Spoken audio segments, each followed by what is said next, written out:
तो हमारा पहला सवाल है, शरीर का तापमान यानी बॉडी टेम्परेचर मापने के लिए इनमें से किस यंत्र का इस्तेमाल होता है? आपके ऑप्शंस हैं 1 लेक्टोमीटर, 2 बैरोमीटर, 3 थर्मोमीटर या फिर 4 स्पीडोमीटर। सोचिए जरा। और इसका सही जवाब है ऑप्शन नंबर 3, थर्मोमीटर। बिल्कुल सही, थर्मोमीटर से ही तो हम टेम्परेचर मापते हैं। और हाँ, ये भी याद रखिएगा कि लैक्टोमीटर दूध की शुद्धता के लिए और बैरोमीटर हवा का दबाव मापने के काम आता है। नमस्कार, भगवाल सर की क्लास में आप सभी का बहुत स्वागत है। हम हर रोज सैनिक और नवोदय की तैयारी करने वाले बच्चों के लिए सामान्य ज्ञान के कुछ बहुत ही महत्वपूर्ण प्रश्न लेकर आते हैं। तो अपनी तैयारी को और भी पक्का करने के लिए हमारे साथ अंत तक जरूर बने रहिएगा। तो चलिए फिर देर किस बात की है, शुरू करते हैं विज्ञान के कुछ दिलचस्प सवालों के साथ। चलिए अब अगला सवाल देखते हैं। मृदा यानी मिट्टी का सबसे अच्छा दोस्त किसे कहा जाता है? क्या वो 1 पक्षी हैं, 2 केंचुए, 3 कीट या फिर 4 सांप? और अगर आपने चुना है ऑप्शन 2 केंचुए, तो आपका जवाब एकदम सही है। जी हाँ, केंचुओं को किसानों का मित्र भी कहते हैं, क्योंकि ये मिट्टी को और भी ज्यादा उपजाऊ मतलब फर्टाइल बना देते हैं। अब एक बड़ा ही मजेदार सवाल है, ध्यान से सुनिएगा। मान लीजिए आपने धूप में पानी से भरा एक ग्लास रखा और 2 दिन बाद देखा तो ग्लास खाली था। तो भाई ये पानी आखिर गया कहाँ? 1 क्या वो वाष्पीकृत हो गया, 2 संघनित हो गया, 3 जम गया या 4 नाइट्रोजन में बदल गया? इसका सही जवाब है ऑप्शन 1, वह वाष्पीकृत हो गया। देखिए, सूरज की गर्मी से पानी भाप यानी वाटर वेपर बन जाता है और इसी प्रक्रिया को विज्ञान में हम वाष्पीकरण या इवेपोरेशन कहते हैं।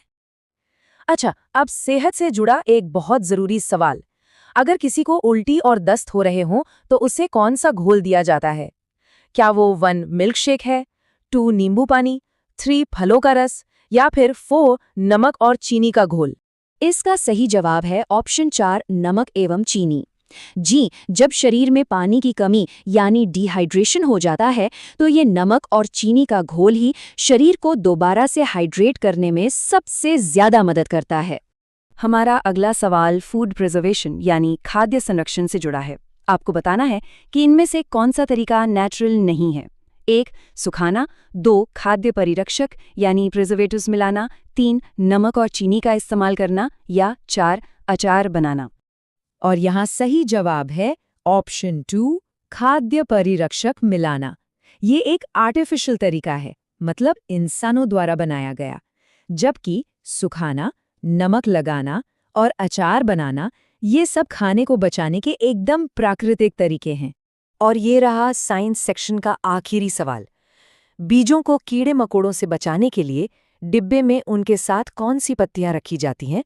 आपके विकल्प हैं 1 नीम, 2 बरगद, 3 केला या 4 आम। इसका सही जवाब है 1 नीम की पत्तियां। बिल्कुल, नीम की पत्तियों में कुदरती तौर पर कीड़ों को दूर भगाने वाले गुण होते हैं, जिससे बीज एकदम सुरक्षित रहते हैं। बहुत बढ़िया। तो चलिए अब विज्ञान से आगे बढ़ते हैं और सामान्य ज्ञान के कुछ और सवालों पर नजर डालते हैं। तैयार हैं सब?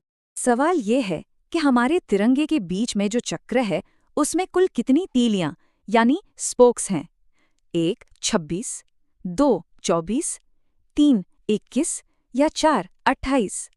इसका सही उत्तर है 2 24। जी हाँ, अशोक चक्र में 24 तीलियां हैं जो दिन के 24 घंटों को दर्शाती हैं और हमें हमेशा आगे बढ़ते रहने का संदेश देती हैं। अब पानी बचाने से जुड़ा एक सवाल। इनमें से किस काम के लिए एक बार इस्तेमाल हो चुके पानी को दोबारा यूज नहीं किया जा सकता? 1 फर्श पर पोछा लगाने में, 2 चेहरा और हाथ धोने में, 3 पौधों को पानी देने में या 4 शौचालय में इस्तेमाल करने में? यहाँ सही ऑप्शन है 2 चेहरा एवं हाथ धोना। सीधी सी बात है, अपनी साफ सफाई यानी पर्सनल हाइजीन के लिए हमेशा साफ पानी ही इस्तेमाल करना चाहिए। बाकी कामों के लिए इस्तेमाल हुए पानी को दोबारा यूज किया जा सकता है।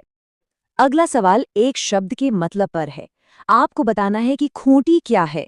1 मिट्टी खोदने का कोई औजार, 2 मवेशियों को बांधने के लिए लोहे का खंभा, 3 मिट्टी का कोई बर्तन या 4 कोई म्यूजिकल इंस्ट्रूमेंट। इसका सही जवाब है ऑप्शन 2, खूंटी। वो लोहे या लकड़ी का खंभा होता है जिससे जानवरों, खासकर मवेशियों को बांधा जाता है। बहुत शानदार।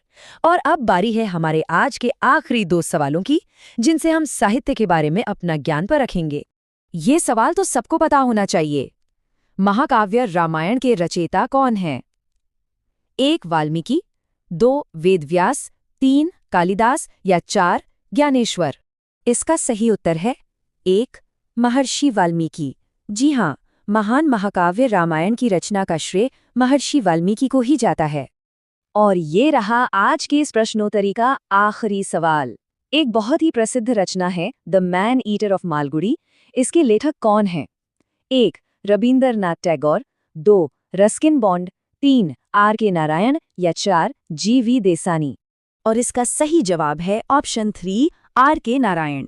मालगुडी डेज के मशहूर लेखक R.K. नारायण ने ही ये शानदार किताब the man eater of Malgudi भी लिखी थी। तो ये थे आज के हमारे कुछ जरूरी सवाल। उम्मीद है आपको मजा आया होगा। इसी तरह की और जानकारी के लिए भगवाल सर की क्लास से जुड़े रहिएगा। और हाँ, हमें फॉलो, शेयर और सब्सक्राइब करना बिल्कुल मत भूलिएगा। मिलते हैं अगली बार कुछ नए सवालों के साथ।